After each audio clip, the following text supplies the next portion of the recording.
welcome back to art class.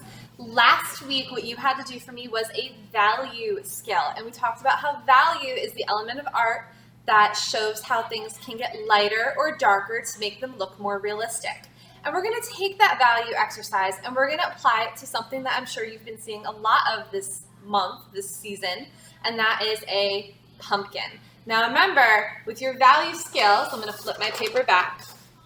All right, you showed me value from dark to light, and I'm going to show you how you can apply this to make a pumpkin go from just a flat pumpkin drawing to something that looks a little bit more 3D. I'm going to flip this back over. Now I have two different shaped rectangles to represent two different ways that you can hold your paper. You can hold your paper horizontally, okay, side to side, landscape mode, or you can hold your paper vertically up and down in portrait mode. So you can make a tall, skinny pumpkin or kind of like a shorter, plumper looking pumpkin. And I'm going to show you how to draw those two, and then I'm going to add value to one of my pumpkins so you can see how you should do that. Couple things about this project. You want to use supplies that can blend. For this one, I am going to go back to using the Crayola color sticks that I have here just because they're a little bit bigger and easier. That, and I'm also drawing bigger than you guys would be drawing. If you have color sticks, you could use those. You could use twistables. You could use regular crayon, or I would also recommend colored pencil is a great way to practice your value. Really, I would use whatever you use to make your value scale, just not a regular pencil. You want to do something with color. Another thing to remember about this project is even though most pumpkins are orange, you do not have to make your pumpkin orange. You could literally make a blue pumpkin, a pink pumpkin, a purple pumpkin, a red pumpkin, whatever color you want, but you only want to choose one color. I do not want any rainbow pumpkins. As much as I love rainbows, I do not want any rainbow pumpkins, okay? So one color for your pumpkin. It's going to get a little confusing if we start going all rainbow on me, okay? So I'm going to show you how to draw the pumpkins first, and then I'm going to add value to one of my pumpkins. So to draw your horizontal pumpkin, you are going to start with the outside of the pumpkin and you are going to go around. And you want to take up as much space on your paper as possible. And when you come around, you're going to leave a gap in the middle here because this is where your pumpkin stem is going to go. I'm going to draw two lines to make the stem because you want to make it look realistic. If I were to draw kind of a cartoon pumpkin with just a circle and a stem, it's very flat looking, it's not very realistic. By creating the stem that comes down into the pumpkin, it's going to make it look a little more realistic. Your stem could either be straight, or if you want to put a little bit of a curve on it, you could do that. I'm going to draw a little circle at the end to be the end of the stem where it gets cut off when it's a vine. And I'm going to draw kind of like some funky wiggly lines to make the stem. Now you want to split your pumpkin up into sections. But when you split your pumpkin up into sections, you're not just drawing straight lines. You want to curve them to go with the shape of the pumpkin. So you can see this little one has kind of curved because this is the way that this side goes.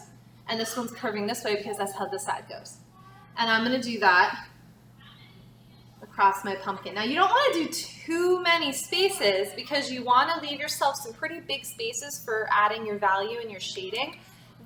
And you're going to drive yourself crazy if you make 50 million in one spaces, okay? So literally I drew 1, 2, 3 lines going that way. 1, 2, 3. Done, okay? Leave them nice and big. It's going to give you more space to color. You don't want a pumpkin with tons and tons of tiny little stripes. There really are no pumpkins that look like that anyway. If you look at a real pumpkin, the spaces are pretty wide. That's how you draw a shorter pumpkin. Now I'm going to draw a taller one. Same idea, different shape. So I'm going to start up here. I'm going to make sure I leave room for my stem.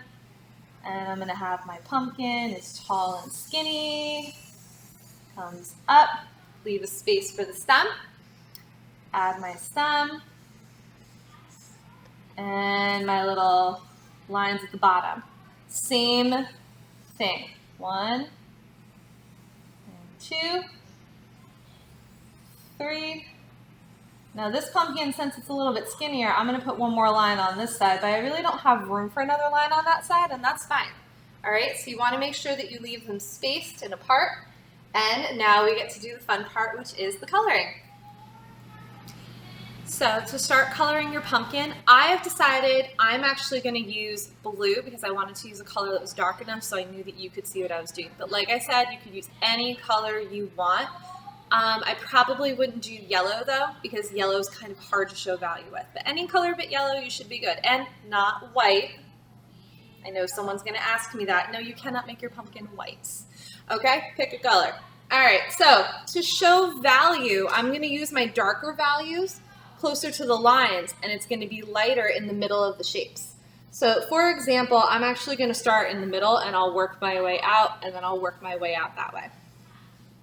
So I'm going to, first I'm just going to color really, really lightly because remember, you can always make it light, you can always make it darker, but you can't take it away. All right, you want to be very careful depending on what you're using, because if you're using colored pencils, I know they make erasable colored pencils. I'm not the biggest fan of them because they still don't completely erase. But you know, once you put it down, you kind of can't take it back. So you can always make it darker, but you can't really make it lighter. So I'm coloring this shape in really, really lightly. You can probably barely see it there. All right. And then just like with my value scale, I'm going to make it a little bit darker near the edges. Now, you don't want to make it so dark that it just looks like a light shape with some dark stripes like that. You want to take that little area in the middle here and you want to blend it. And the way that you do that is you don't press as hard and you kind of just go back and forth. Okay, this may take a little bit of practice. You may want to do a practice one on the side before you go ahead and do your pumpkin. All right, but that's also why I had you do the value scale so you could practice your pencil control. So what you're going to do with your shapes is it's going to be darker near the edges and lighter in the middle. I'm going to jump over here to this side, make it dark on this side, and blend it in the middle so I can see. And you're going to see that when you do this in every single space on your pumpkin, it's going to start to make your pumpkin look exactly how it looks in real life, which is it kind of goes in where the lines are and comes out, out, out. Has this big bumpy texture on your pumpkin. All right, and you want to go with the curve too. Might make it a little bit darker at the top and the bottom. And I'm going to blend. So I'm going to go ahead and finish my pumpkin, and then I will show you my finished product. So you guys can see that I'm done with my pumpkin. The paper that I'm working on has a little bit of a texture to it. That's why I have all these little lines kind of showing up. But you can see that I made it a little bit darker, closer to the edges, and then it's lighter in the middle of all the shapes.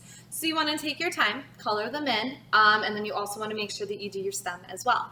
Like I said, you could do whatever color you want. I just want to see that you're showing me value. So the pumpkin should not all be one flat color.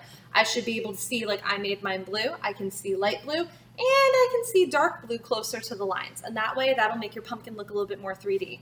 Other things that you can add to your pumpkin to make it look even more realistic, if you add a horizon line in the background, it instantly makes it look like your pumpkin is sitting on something. And if you use kind of a purple, I'm going to do a little mix of a purple and a black, you can make a cast shadow to make your pumpkin look more realistic. So if the light was coming from this way, I can take my black and I can add a little bit of a shadow, and that really makes my pumpkin look like it's sitting on a table or on the ground, and just makes my pumpkin look a little more realistic. I can do a little bit of black, and sometimes it also helps to blend a little bit of purple in there too. And those are some finishing touches that you can use for your pumpkin. Don't forget, when you're done, take a picture of your artwork and send it to me so I can see it, and I can't wait to see your value pumpkins. Have fun, be creative, enjoy, and I will see you guys next time for art class. Bye.